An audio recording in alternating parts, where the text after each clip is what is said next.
All right. So here we are engaging conflict in the moment. What we're going to do today, what we're going to cover, is, what do we mean by engaging conflict in the moment? What comes to mind with that? Then we're going to be talking about conflict behavior, and how we think in conflict. We're going to be talking about how curiosity comes into play with that, how roles matter, who we are within any interaction, and then thoughts, questions, and reflections. All right, so engaging conflict in the moment. What does come to mind for you with that phrase? Does anybody have anything? Challenge. Challenge, yeah.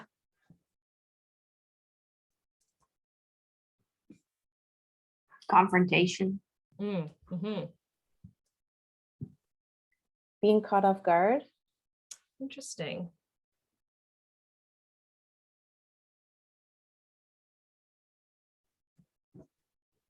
Say some defending. Defending, absolutely. I was going to say feeling threatened. Yeah. What about the engaging part?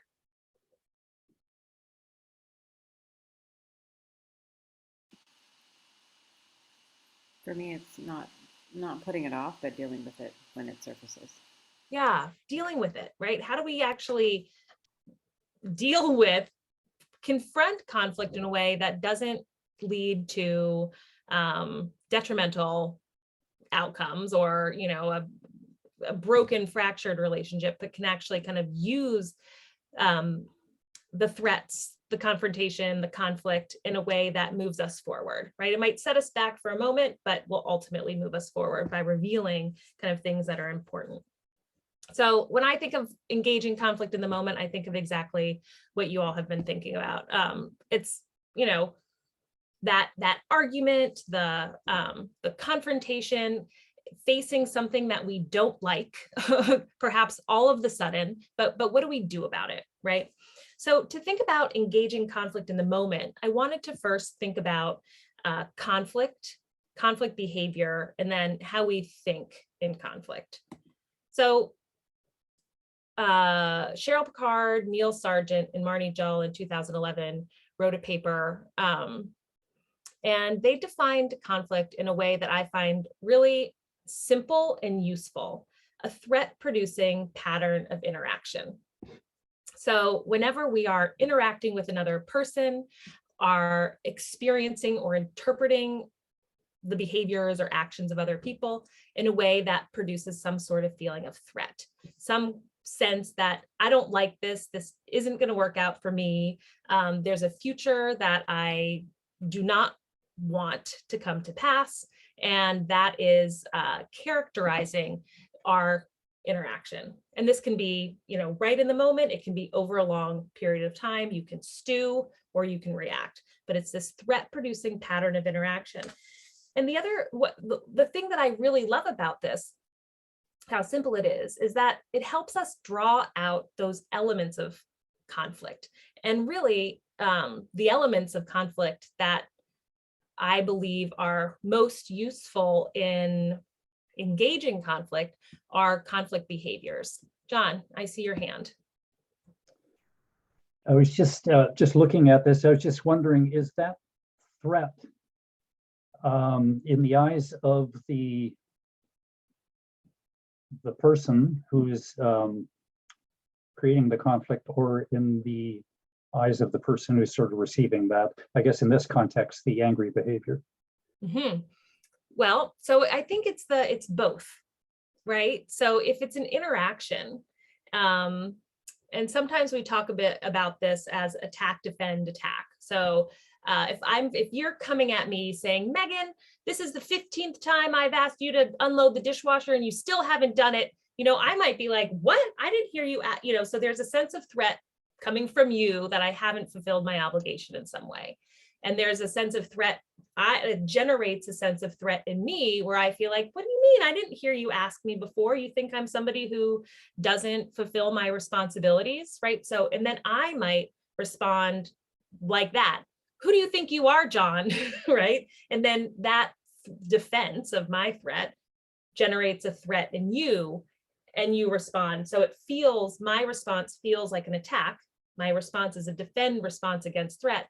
To you, it feels like an attack, to which you feel as though you need to defend in order to control, basically, or stop the threat. Although what we know is that it's usually counterproductive, and instead of quelling it, exacerbates.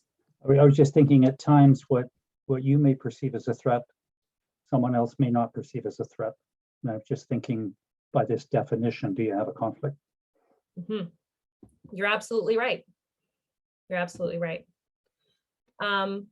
So that I think that actually highlights the next idea, which is that this definition of conflict, a threat producing pattern of interaction, helps to elevate or highlight the fact that an interaction of conflict is only possible. It's only possible when there are conflict behaviors enacted. So, oops, there we go.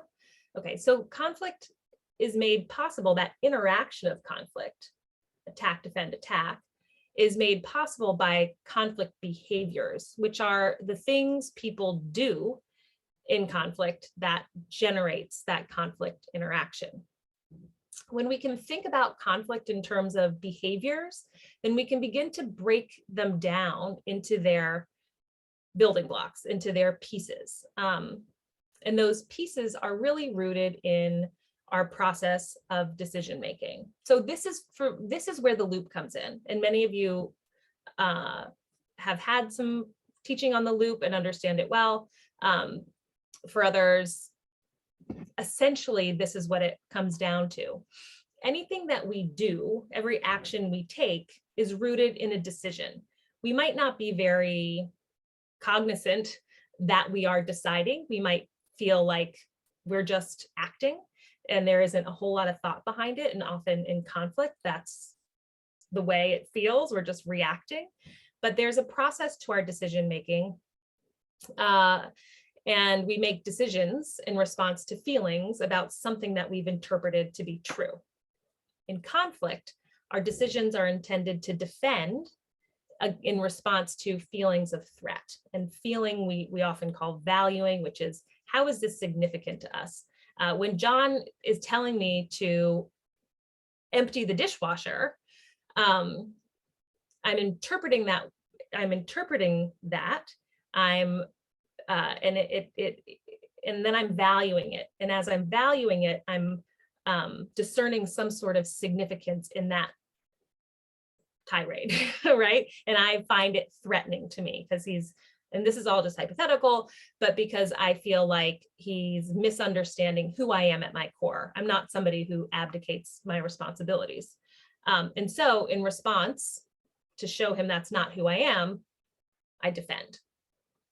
So conflict behaviors, all conflict behaviors, are decisions to defend in response to feelings of threat. Whenever we have that conflict interaction, then we know that there are decisions to defend in response to feelings of threat that are animating that interaction. So I have more, but I want to pause here to see if that is making sense or if there are any questions or reflections or reactions actually to those ideas.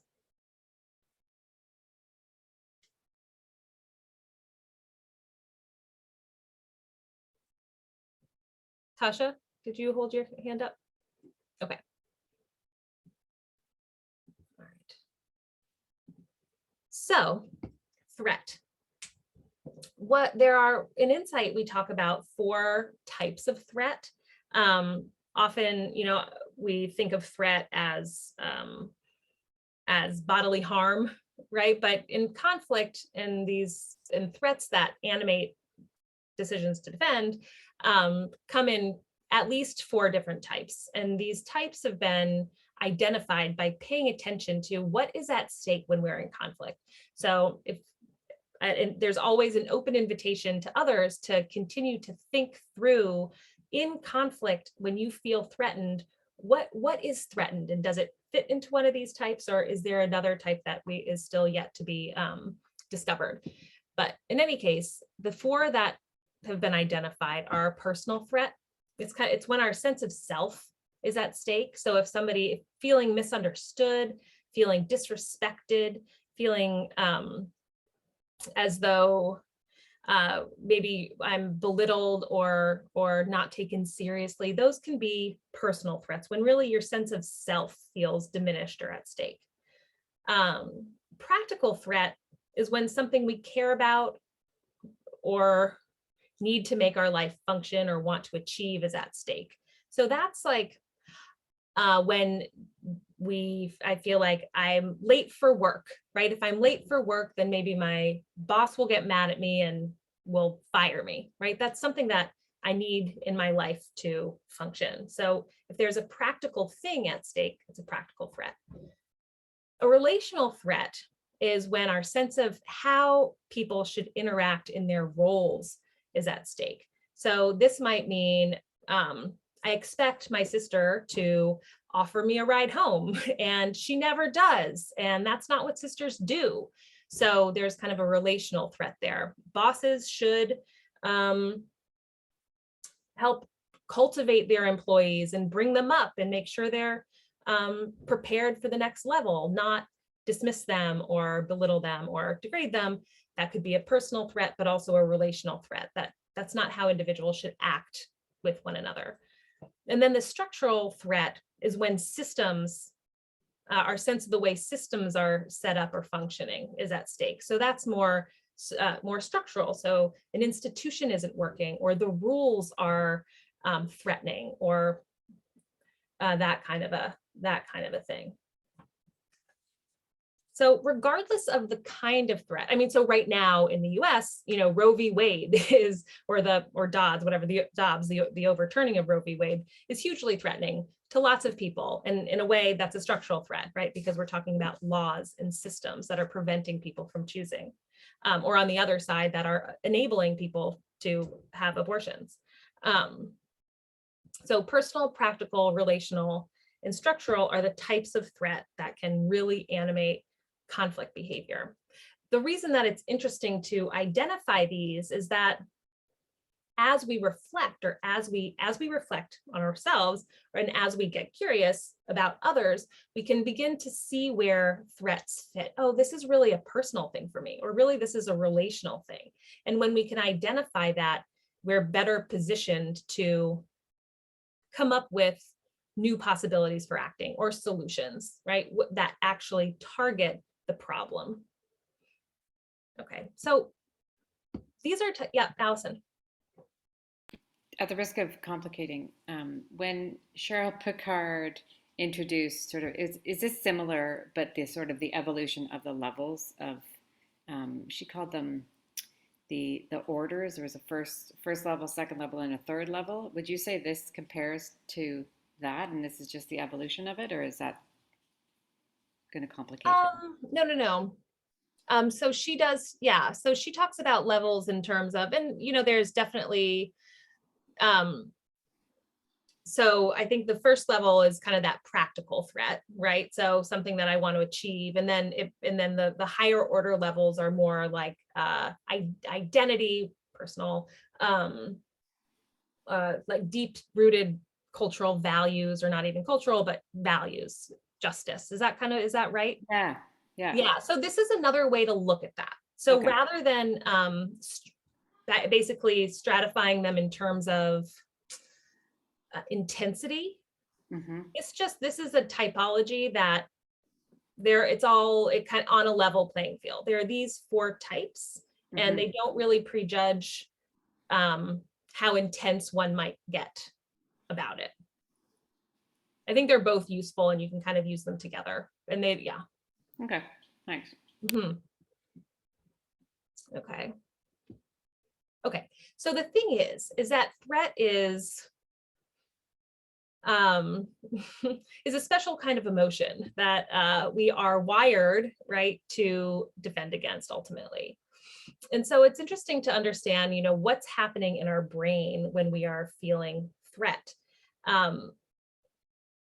Again, when we perceive threat, whether it is that threat to our bodies or our sense of, physical safety, or if it's a threat to our sense of the way the world should work, or, you know, whether or not I'm going to get to work on time, or how sisters should interact, or, you know, that whether or not I'm misunderstood, the effect in our brain is the same. So what happens is that when we feel threat, our amygdala is activated, and that's the emotional center of our brain. And the emotional center of the brain, the amygdala, the amygdala is responsible for, the amygdala, when we feel threat, the amygdala sends adrenaline out into our bloodstream. And that's our first response to a perception of threat.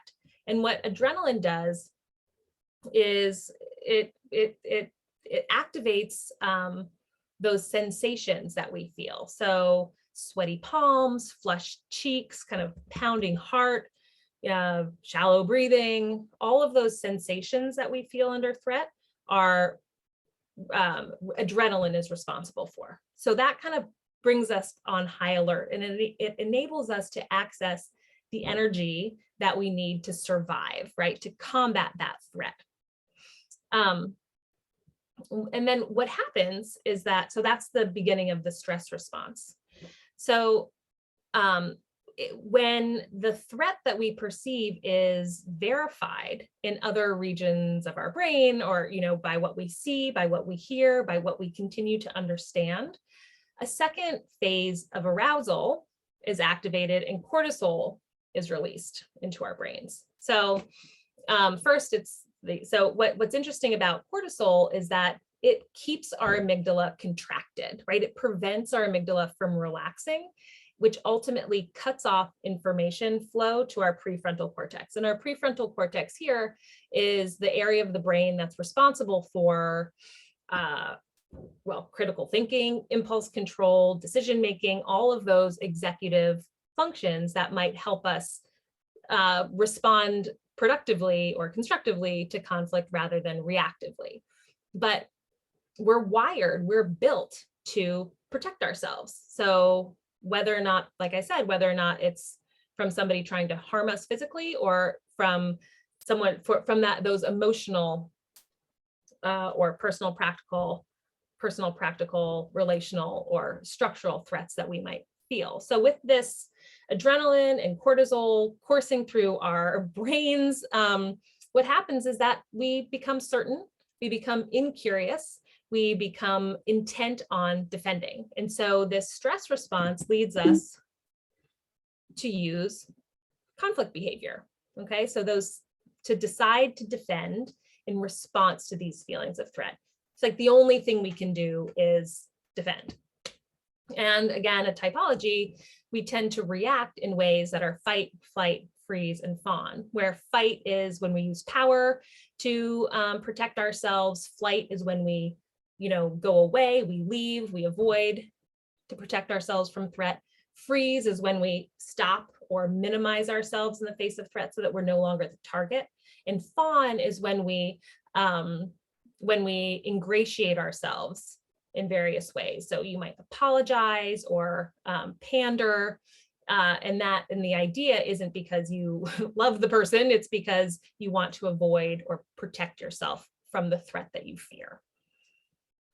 So all of this is going on in our brains when we feel threatened, right? We are saturated with these, with adrenaline and cortisol, and we are intent on defending. And so understanding this is important in terms of engaging conflict effectively.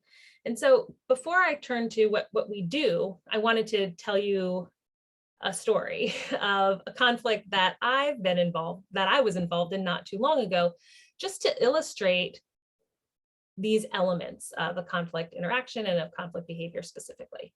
Are there any questions or thoughts before I launch into my story? Okay. All right, so here it is. So early June, it wasn't that long ago.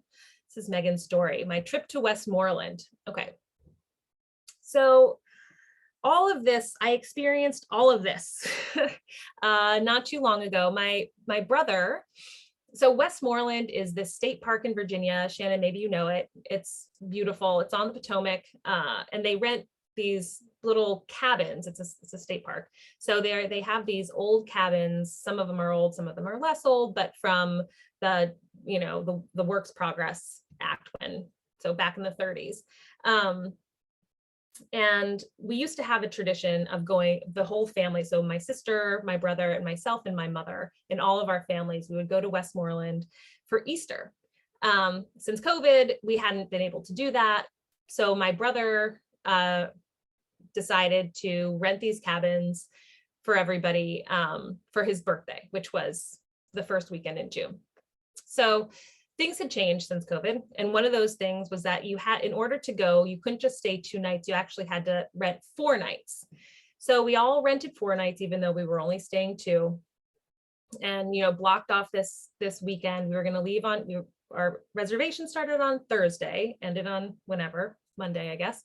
But everybody had decided to go on Friday. And my husband agreed. He took Friday off. And I took Friday off, and we were gonna, you know, our kids had school until 1. So we were gonna leave right after school, and that was the agreement. And as you know, leading up to it, I had been digging into the website, and I was a little nervous about renting 4 nights and not being there for 4 nights, because I had read something that I thought said, if you're not there, or if you don't, you can lose your reservation if you're not actually at your physically there for every single night. And so there was a little bit of anxiety kind of running in the background, because I'd read this thing and I was worried about, what if we get there on Friday, even though our reservation is on Thursday, and somehow we don't have our cabins anymore. So that was kind of running, but I was really busy and I didn't do much about that. I just kind of crossed my fingers and hoped. Anyway, so Friday came, and I was you know, running around all morning to get ready to go. I was packing up the kids, I was packing up the car, I was packing up, you know, getting the food, going to the grocery store, everything. And we had decided to leave by noon. So like I said, I live in Washington, D.C. This park is about 2 hours south. But after about noon, it becomes 3 hours, it becomes 4 hours, it becomes 5 hours, right? Because traffic can be insane, especially on a Friday. And I hate traffic. I hate it. I hate sitting there. I hate waiting. I hate not knowing when I'm going to get to my destination. It's just one of those things that I despise. So I did not want to be stuck in traffic. I was kind of worried about getting to the cabin early-ish, so that, you know, we wouldn't lose the cabin. I knew my brother and my sister were going to be going. And so anyway, I was feeling some anxiety. And my husband, even though he had taken the day off, turns out, I mean, he actually had a meeting. He had to work. And so something came up and he had to work. And so I just, you know, did everything. I just kept packing and doing what I could. And the clock kept ticking. It was 11:45. And so I yell up, okay, you know, we're leaving in 15 minutes, please come down. We got to go. And I'm feeling the stress inside me building, right? Because I want to avoid the traffic. I want to get down there. I want to make sure we're in our cabins. We'd had this agreement that we were going to leave at noon, and it did not look like that was going to happen. So, I mean, when we think about, you know, threat and this stress response physically, I can even feel it now telling you guys the story, you know, but like my palms and everything just started kind of squeezing on the inside. And I recognized it and tried to breathe. Megan, it's going to be okay. What are you really worried about? You know, but then it was noon and I yelled up again, Mark, you know, we got to go. We're supposed to go at 12. It's 12 o'clock. And I still hear him chatting on the phone.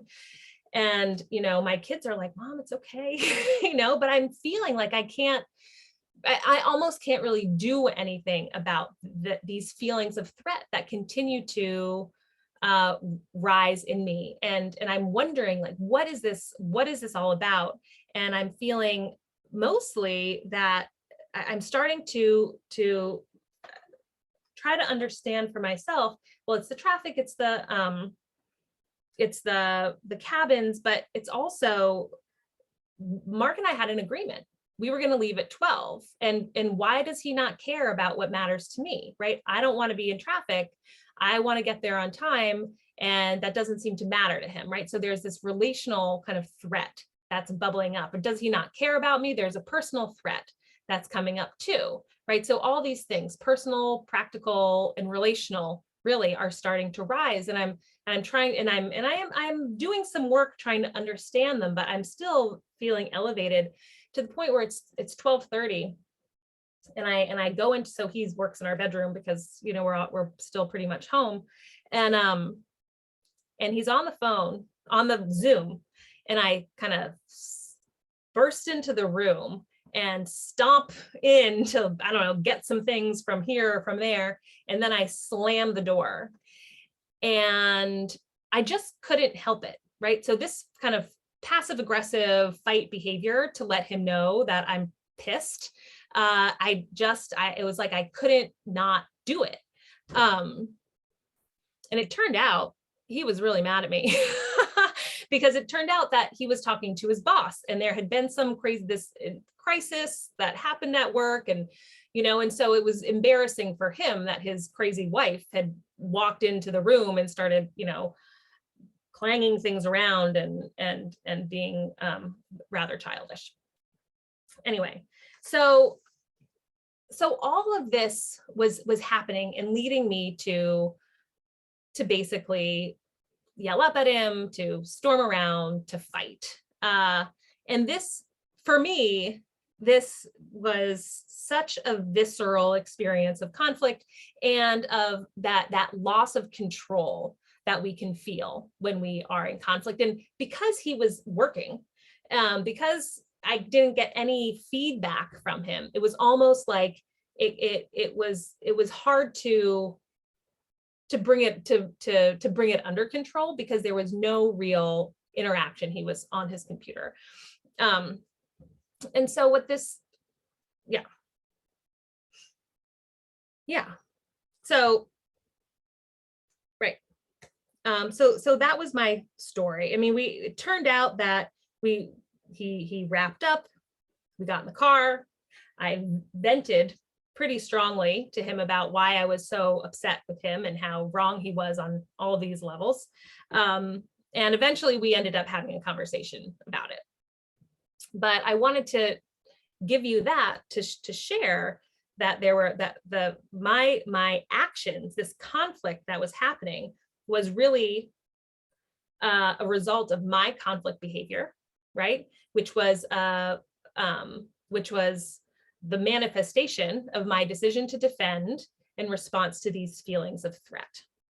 And that threat is what kind of took over my mind and my brain. Has anybody else had any experiences like that? Yeah. So what do we do about it, right? What do we do? What can we do when we're feeling that ourselves? And when we're noticing in other people those signs that their stress is rising, that they're angry, that they're fighting, that they're freezing, that they're fleeing, that they're fawning, whatever it is, we can begin to notice that. And when we notice it, we also know that opens up for us that it's a response to a decision to defend in response to a feeling of threat. So there's an internal thought process generating those conflict behaviors, which, you know, create the conflict dynamic. So when we can step back and see, oh my gosh, I'm feeling the tension rise in myself, or I can see the way that you're reacting to me, there's a threat that's motivating that behavior, then we can start to pause and unwind it, right? So that's really what we do. What do we do about conflict? What do we do about conflict behavior is we have to get curious about it. When we get curious, that is, what is the threat and why that defense? That's really what we want to be thinking about. why do I think that slamming the door is a good idea? Or why do I think holding this in is a good idea? There are so many other ways I could have engaged in my that conflict right there. So many, I didn't have to scream up. I didn't have to come make a scene. I could have, asked him gently to, for 30 seconds of his time to see, I see that you're busily working. What's your time frame? Can I readjust, right? Because I'm starting to feel a little bit anxious about leaving. But I didn't do that. I was just getting more and more wound up. So when we get curious, when we start to think, right? Actually, that's what being curious does. It starts to get us to think. Let me just use this arrow, right? When we get curious, we force ourselves to activate our own critical thinking, and that dissipates the adrenaline. So adrenaline, like I said, cuts off information flow. Well, adrenaline and cortisol cut off information flow to the prefrontal cortex, right? And we want to reignite that flow. We want to get that flow going again so that we can start to think critically again. And asking questions, interestingly, directs our focus. It directs our thinking. When somebody asks anybody, when we ask each other or ourselves questions, what happens is that it's almost impossible not to go where that question is telling you to go, right? What's your mother's name? Will very likely have you at least bring up an image of your mother, or maybe even your mother's name, right? Asking questions begins to direct our attention. And when we can ask questions that get at what's the threat and why that defense, what are you concerned about? What's motivating this need to protect? That can start getting us to think critically about what is threatening to me. Is it really the dire future that I'm afraid of? Is it really the worst thing in the world, or maybe I can temper my concern? Why that defense? Is yelling and making a scene the best response here? Is that going to get us on the road any sooner? Probably not, right? So questions can re-engage curiosity, and questions can re-engage critical thinking, dissipate that adrenaline, particularly when they are directed towards what's the threat and why that defense. And when you ask the question to somebody else, and even to ourselves, right, it makes the other person feel heard and understood. And what's fascinating about feeling heard and understood is that it creates connection, that acknowledgement, that hearing, and acknowledging what's important creates a sense of connection and belonging that activates feelings that are the opposite of threat. So relief, security, and satisfaction. And that's where we want to be to start to untangle the threats that we're feeling. The final thing about getting curious is that it frees us from assumptions. So why were you ignoring me when you were on your phone? Is it because you don't care about me? You don't care about what's important? No, it's because I was talking to my boss and trying to troubleshoot a crisis at work, right?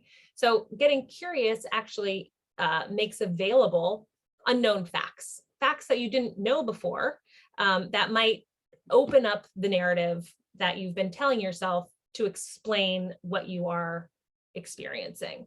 So it frees us from assumptions about others and expands our own narratives and understanding about what's going on. And when we have that expanded narrative, that may very well change our valuing, right? Move us from a sense of threat to another type of feeling and change our response. So curiosity is powerful. It is absolutely powerful. So what are some skills for activating curiosity? So we like to highlight 3, and they're cumulative, right? So first, you really do have to notice. We need to be paying attention to ourselves and to others notice the conflict behavior, notice the heightened emotion, notice those sensations that we're feeling that are telling us that and communicating to us that something isn't right, that something needs to be protected.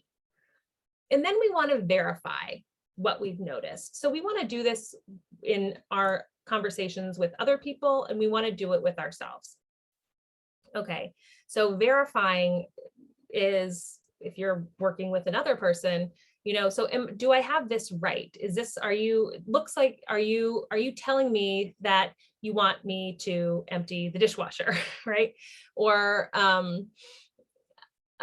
it looks like I can see you're upset. That's reflecting, mirroring, emotional labeling. So you can verify what you're noticing of somebody else by reflecting their emotion or paraphrasing what they're telling you. Also, you can capture what they're doing, right? So I can see you don't, you're turning your back. So is that because you don't want to talk to me, right? So you're noticing, you're verifying.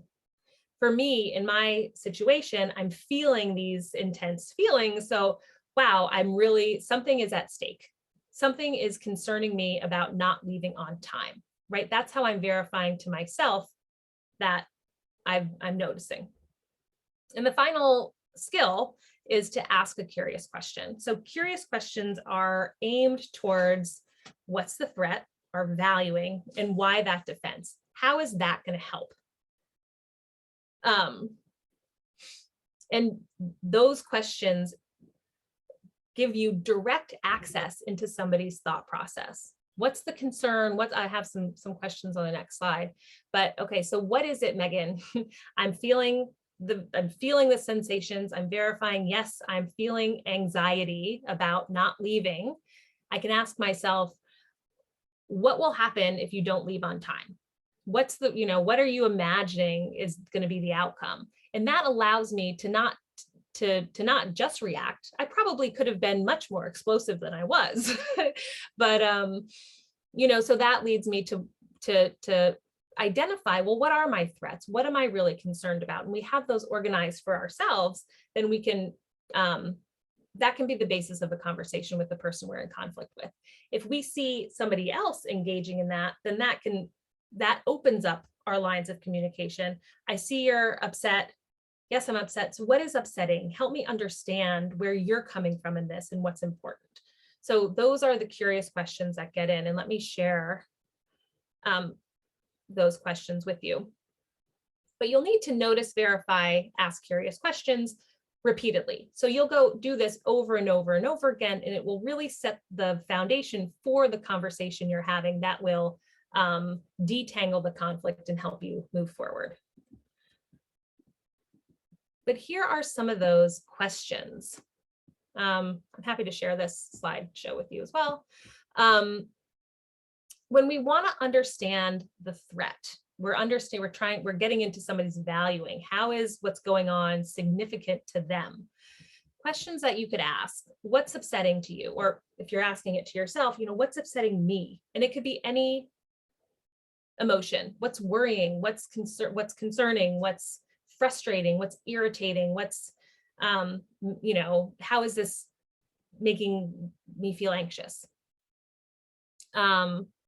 You could also ask, what's upsetting you? What are you concerned about?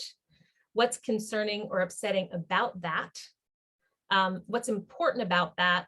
How is that going to impact you? Or if you're asking yourself, how is that going to impact me? What's the future I'm going to be imagining? What is the future I'm imagining? What's at stake? What am I going to lose, right? And if that happens, then what? So when we're asking questions to uncover the threat, we're looking to discover what's the feeling, what significance is that feeling communicating, and what's the future that is being imagined in relation to that significance.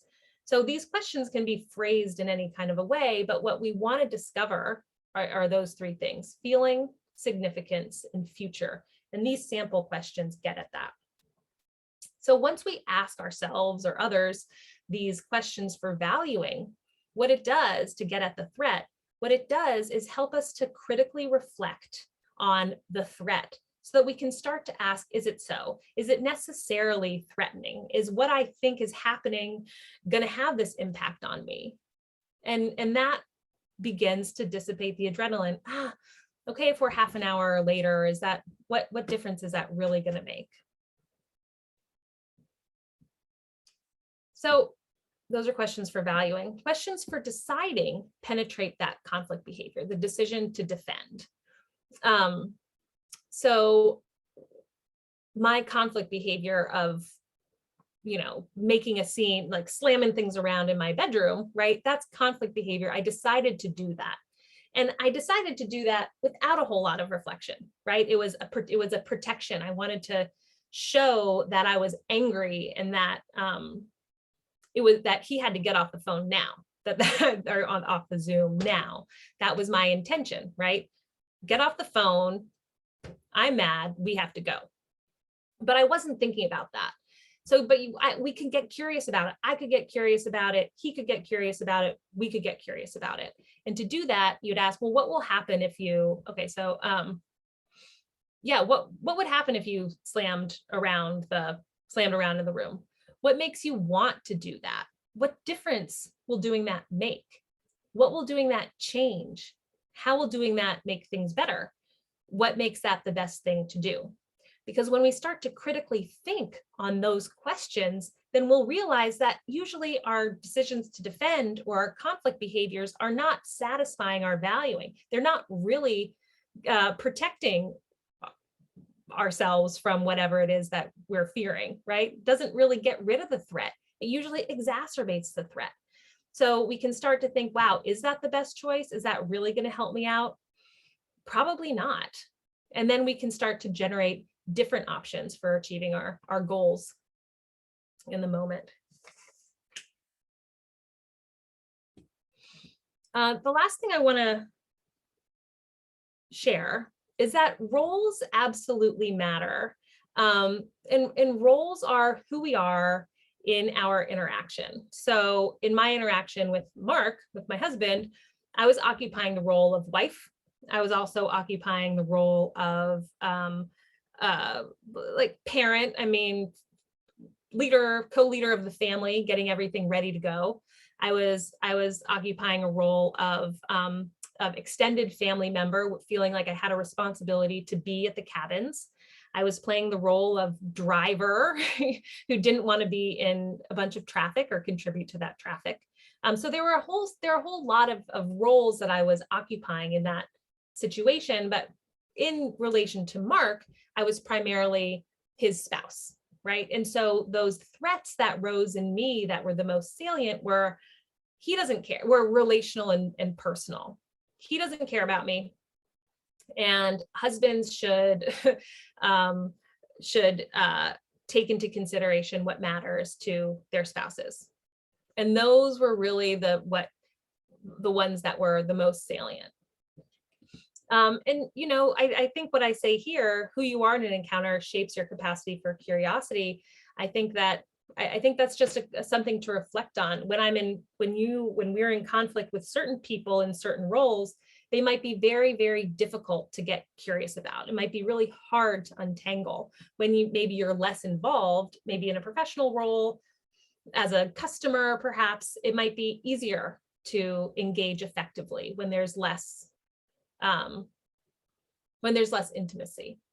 It's a question, but I do believe that who you are in the encounter does shape your capacity and your ability to be curious and engage effectively. So in sum, and I really want to hear your thoughts on this, is that it's important when we feel conflict in ourselves and we notice it in others, it's important to notice, verify, and get curious so that we can understand what's the threat and why that defense. Because what that does is dissipate the adrenaline, engage critical thinking, and open new possibilities for constructive interaction. I think it's really important to be patient with ourselves because this is a neurological response. It's biology, right? And we're all going to feel gripped by threat. So if we can't engage it immediately, we can always engage afterwards. We can take some time to reflect on what was motivating me then. Wow, I really acted poorly. What was the threat and why that defense? Because when you have that sorted out for yourself, then you can use that later to leverage a productive conversation when it matters. All right, so that's what I've got for you. What do you think? What are your reactions, thoughts? What does it bring to mind? Katrina? Megan, I liked what you said at the end there about, you can't always do it in the moment, but there's still value in revisiting it, because I'm just thinking of my own, not going to go into a big story, but similar, I had an experience in the last few days where there was this conflict, and I knew in my mind that I was responding emotionally. I could feel zero curiosity, like I just didn't care. And I really wanted to get to the point where I cared, where I was curious, but I just couldn't in that moment. So I just left the situation, told the person I just needed some time. That really helped, but I was surprised. I'm still surprised how hard it is in the moment to really, like, especially with yourself, to open up that curiosity. Mm-hmm. Yeah. And I think just remembering, I think it helps to remember, okay, there's a threat and a defense going on. Like, can I grasp it? Can I, pull myself out of that hormone dump? And when it works in the moment, it's beautiful. It doesn't always. Shannon? Yeah, I have a question. So, and this is great. This is so helpful. A lot of what I do is working with couples who are separating. And so I'm wondering what you would say about when the threat is actually real. They really don't care about the other person's. How do you work with them in that space? Well, I think getting critical control over, well, what's threatening about it? Okay, thank you, Tasha.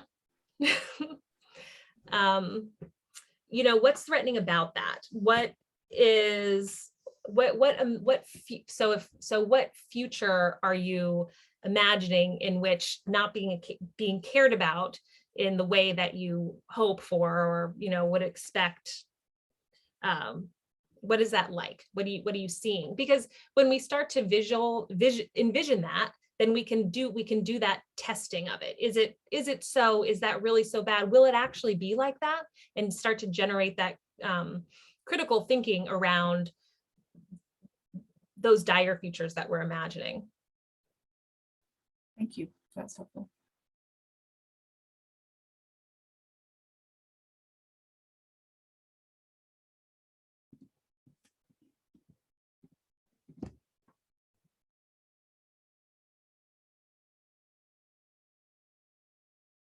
Did anybody else have something to add or share, or a question or a thought? I zoomed through that. I got a few comments. Well, I'll try to be down to one or two.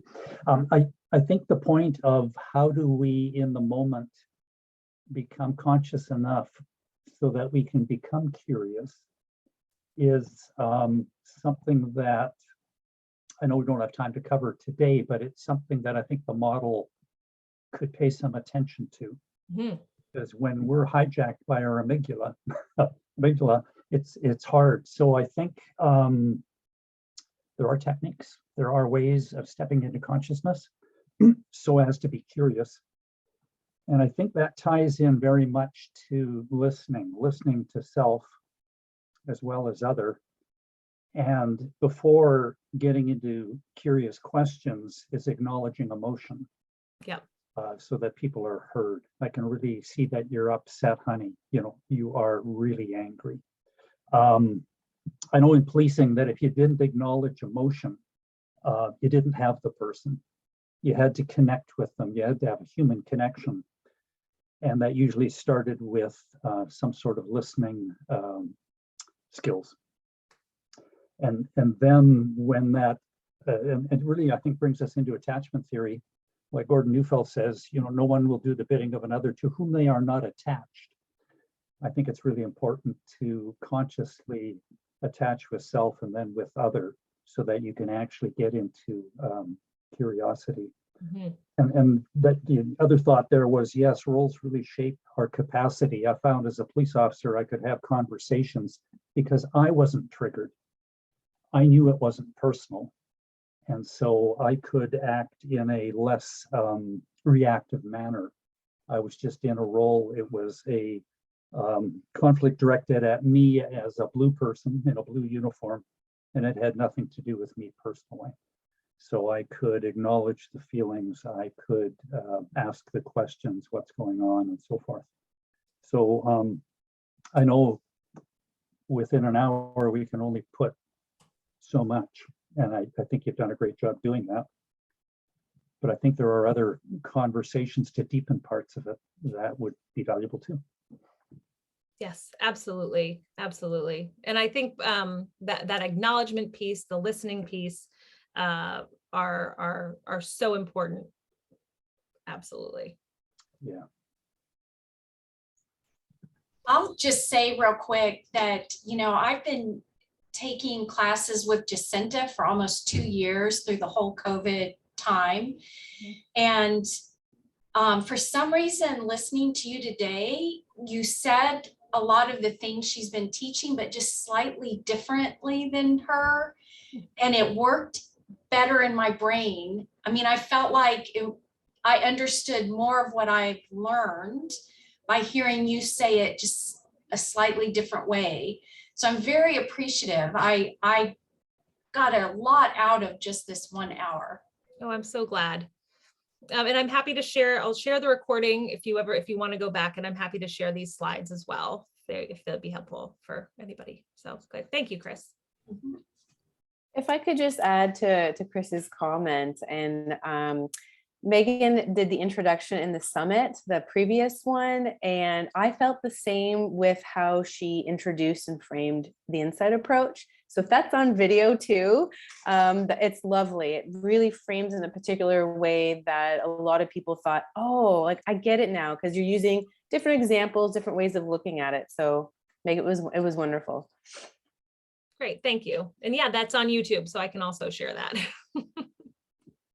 Okay. All right, well, I do see that it's 3:04. Were there anybody wanted to say one last thing? Thank you. All right, thank you. Yes, thanks so much, everybody. Megan. Hope to see you at the summit.